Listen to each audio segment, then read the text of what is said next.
Throughout the video, I will be talking about kinesics, and throughout the video, I will also be talking about the two approaches that are used to study kinesics, known as the structural approach and the external variable approach. Afterwards, I will be discussing emblems and the characteristics that are used to determine emblems. And finally, me and my friend Katie will be talking about all the different gestures from around the world and what they mean. Wow. Kinesics is the study of the communicative impact of body movement and gesture. Throughout the video, we'll be talking about different kinds of gestures.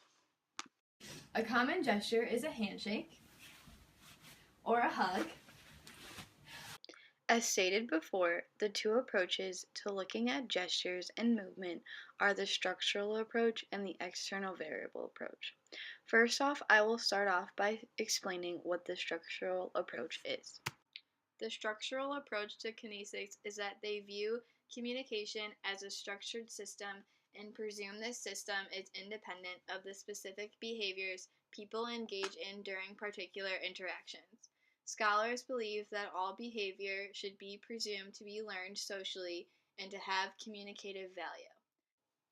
A primary researcher of this topic was Birdwell, and he believed that the context in which behavior occurs is important, but that behavior can also be seen as meeting many criteria for language. His method for studying body motions involved identifying the smallest and most basic units of behavior called allokenes. We usually cannot detect these micro behaviors in an ongoing reaction with others because they are so small. However, several alkalines together compose larger units of behavior called kenes.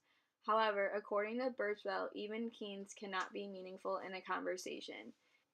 The largest unit of behavior is kinems, which is a combination of kenes. These movement kinems are the smallest sets of body movements to which differential meaning can be attributed. Kinems make up kinemorphemes, which are analogous to the linguistic unit of a morpheme, the smallest meaningful unit of language, consisting of a word or a word element. However, the stream of research based on the linguistic model has not been particularly useful for understanding human communication and today has lost much popularity among communication researchers. The second approach is the external variable approach, and this was studied by two men, Ekman and Friesman. They were interested in the type of information certain nonverbal acts convey.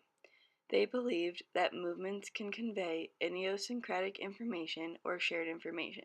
They also believed that movements and gestures can be understood only in relation to one individual generate idiosyncratic meaning, meaning they believed that nonverbal acts are seen as different if they are engaged in by different people within the same culture. Similarly, they also thought that people of the same culture could interpret the same signal. Today, people generally agree with what these two researchers had to say in that many gestures and movements are both inborn and innate, and that as we grow, develop, mature, listen to and observe others and model others, we begin to develop or learn a rather sophisticated means of communicating with people in our culture. There are 5 different types of gestures and movements. They are emblems, illustrators, regulators, effect displays, and adapters. The one that this video will be discussing is emblems. Emblems are often referred to as the speech-independent gestures, and there are several characteristics that they must have in order to be classified as emblems. The first characteristic of an emblem is that they have a direct verbal translation. Next, they are known by most or all of a group, class, culture, or subculture. Another characteristic of an emblem is that they can be used to stimulate specific meanings in the minds of other persons in place of verbal communication. Next, emblems are used intentionally by the sender to communicate a specific message to an individual or group. The next characteristic of an emblem is that users of emblems are aware of their actions and are in control of the movement or gesture. Finally, emblems are often socially and culturally learned behaviors to which precise meaning can be attached. Therefore, emblems in many cases can be used to substitute for the spoken word.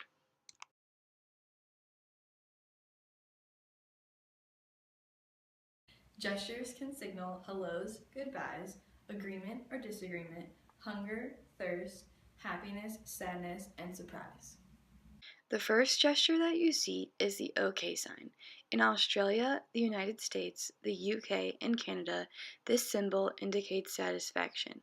However, in Brazil, if the OK sign is turned upside down, it is considered a rude gesture equivalent to the one finger salute. The next gesture that you see is the horn fingers. In the United States, this gesture has been adopted by rockers as a sign of approval and in essence to rock on. However, in Italy, Brazil, Colombia, Portugal, and Spain, they take this gesture a little bit more seriously. To them, this means that someone is trying to tell them that their wife is cheating on them. The next gesture that you see are the fingers placed all together. In Italy, this means what is this or what do you want? But typically, in their country, this is usually done with a flick of the wrist. In the Democratic Republic of the Congo, this is a sign for a small amount of something. In Turkey, this indicates that something is beautiful or well. But in Egypt, this gesture is a motion to show that you'll only be a minute. The gesture that you see now is the thumbs up.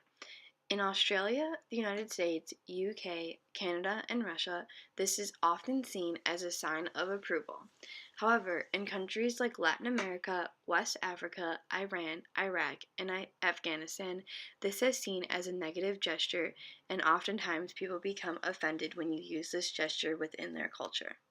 The gesture that you see now is known as the V sign. However, in the United States, we typically use this as a backward sign for peace. In countries like Australia, the UK, Ireland, and New Zealand, this is seen as rude and frequently used to signify contempt or defiance towards authority. The gesture that you see now is known as the point. In our culture, it is known to use the point if you are trying to get someone's attention or if you want to point something out to them. However, in Belgium, the Netherlands, Germany, and Austria, this is a gesture for the number 2. In China, this is a gesture for the number 8, and in Italy, this gesture indicates that something is not good. The gesture that you are seeing the two of us do now is the chin flick.